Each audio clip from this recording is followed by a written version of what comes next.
नमस्कार दोस्तों, आप सभी का स्वागत है दिल को दहला देने वाली हॉरर कहानी में। आज की जो भूतिया कहानी है यह दरौली की सच्ची घटित कहानी है। यह स्टोरी आज के 70 से 75 साल पहले की घटित है और मेरी मौसी के चाचा ससुर के साथ घटित है।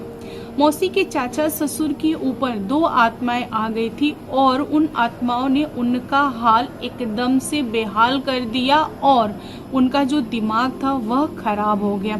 उनकी कभी शादी नहीं हो पाई, उनका घर नहीं बस पाया और वह पूरी लाइफ पागलों की तरह बिताए। उनके साथ बहुत बुरा हो गया, वो भी बहुत ही कम एज में। तो चलिए बिना देर किए इस कहानी को स्टार्ट करते हैं और बताते हैं कि एक्चुअल में दरौली में क्या हुआ था। दोस्तों, आज से 70 से 75 साल पहले की बात है। रंजीत नाम के एक आदमी थे, उनको एक दिन बहुत तेज की पोटी आती है, वो भी सुबह के टाइम पे। उनको समय का अंदाजा नहीं हुआ।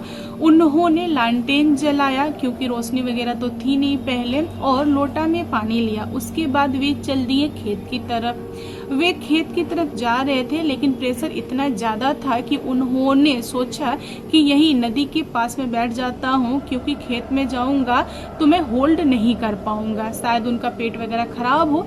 इसीलिए उन्होंने लोटा की पानी एक जगह रखा और वहीं पे नदी के किनारे बैठ गए।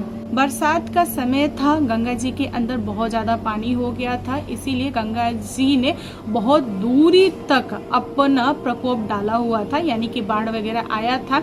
बाढ़ आ जाने के बाद से जो पानी वापस चला जाता है तो खेत वगैरह में, रास्ते वगैरह पे थोड़ा थोड़ा पानी रह जाता है। उस टाइप की पानी थी जहाँ पे वे पोटी करने के लिए बैठे थे। बैठे बैठे उन्होंने ध्यान दिया कि 2 बिच्छू आपस में चिपके हुए जा रहे हैं। उनको मस्ती सूझी। उन्होंने सोचा कि इस बिच्छू को पकड़ लेते हैं, सुबह धागा बांधकर इसको घुमाएंगे, नचाएंगे। उन्होंने क्या किया कि लोटा का पानी नीचे गिरा दिया और लकड़ी के सहारे अपनी लोटा के अंदर बिच्छू को डाल दिए और ऊपर से किसी चीज से बिच्छू को ढक दिए। दोनों बिच्छू लोटा के अंदर आ गया। उसके बाद वे घर आए, घर आकर वे सो गए। फिर अगले सुबह रंजीत जी के घर वाले उठे तो उन लोगों ने पाया कि रंजीत जी की हालत बहुत ज्यादा खराब है। वह बहुत ज्यादा कांप रहे हैं, उनका शरीर तौ रहा है और उनका दिमाग काम नहीं कर रहा। अजीब तरह की हरकतें कर रहे हैं, पूरे शरीर पर चोट की निशान है, मानो जैसे कि किसी ने मारा हो, बहुत भयानक मारा हो। और उनके मुंह के अंदर, कान के अंदर, नाक के अंदर मिट्टी ठुसा हुआ है। उनकी हालत देख के घर वाले डर गए। घर वालों ने उनको नहलाया, धुलाया और जो घरेलू इलाज होता है वह सब किया, क्योंकि उनके पूरे शरीर पे गोबर, मिट्टी, कीचड़ वगैरह लगा था। घर वालों को समझा नहीं कि यह सब कुछ कैसे और कहां से हुआ। घर वाले रंजीत जी के ऊपर नजर रखने लगे। रंजीत जी मौका पाते से ही भागते थे पानी के तरफ, मानो कि उनका जो भी प्राण हो पानी में बसा हो। वह छोटी छोटी चीज को लेकर पानी पानी चिल्लाते थे। घर वाला खाना के लिए पूछे तो पानी मांगते थे। घर वाले उनकी इस हरकत से परेशान हो गए थे।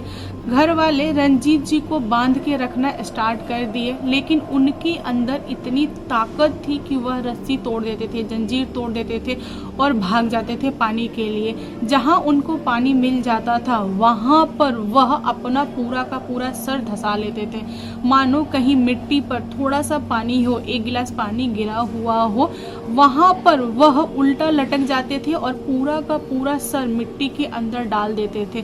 उसके बाद उनको सांस नहीं आती थी, उनका सिर्फ आधा शरीर दिखता था।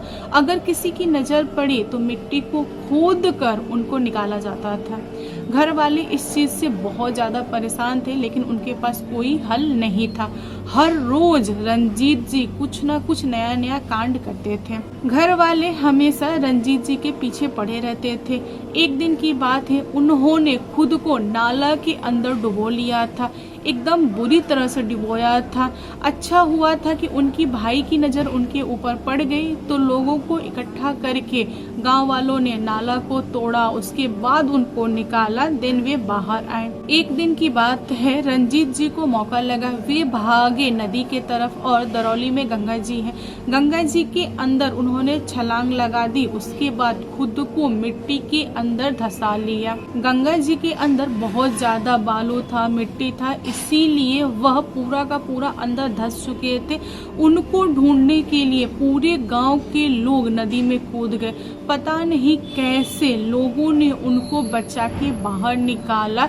उनकी हालत बहुत खराब थी, मतलब ऐसा लग नहीं रहा था कि वह इंसान बचेगा। किसी ने रंजीत जी की दादी को बताया कि देखिए, अगर आप चाहती हैं इस बच्चा को बचाने के लिए तो इसको किसी तांत्रिक से दिखाइए, झाड़ फूक वगैरह कराइए। मुझे तो ऐसा लग रहा है कि इसके ऊपर कोई आत्मा है, तभी तो यह पागलों की तरह हरकतें कर रहा है।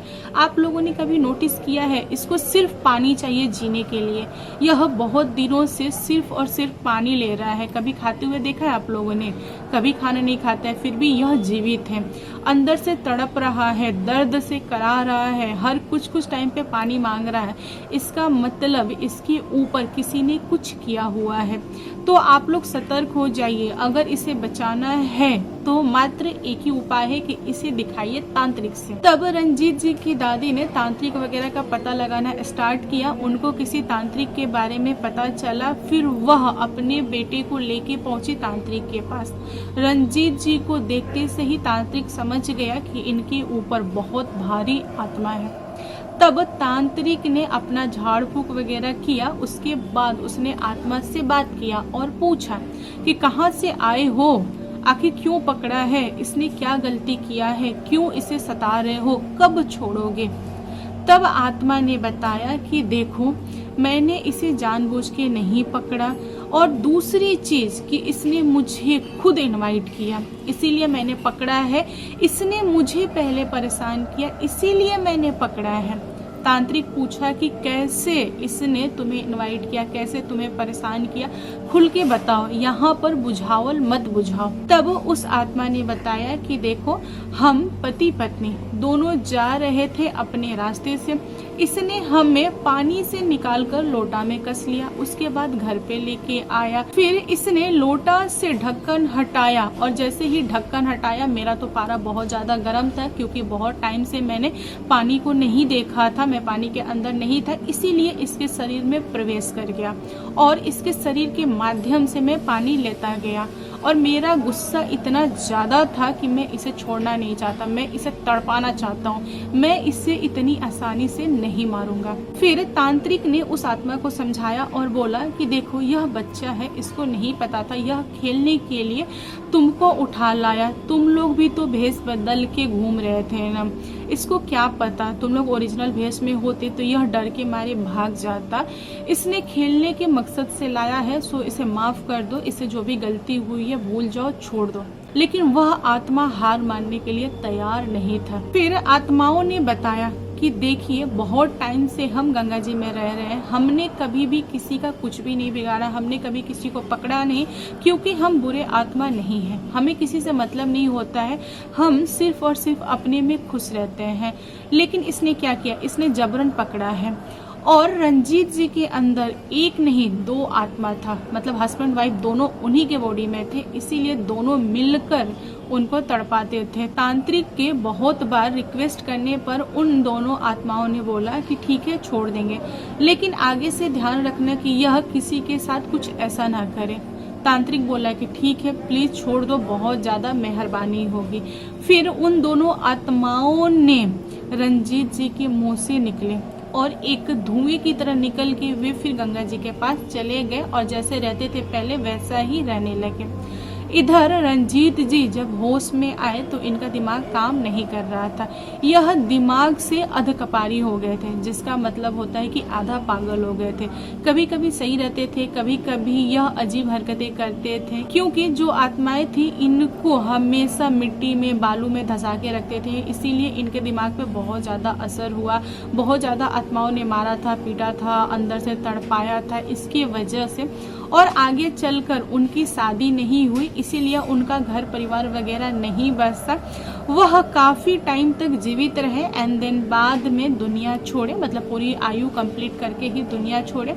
और यह बात पूरे गांव में धुएं की तरह फैल गई थी।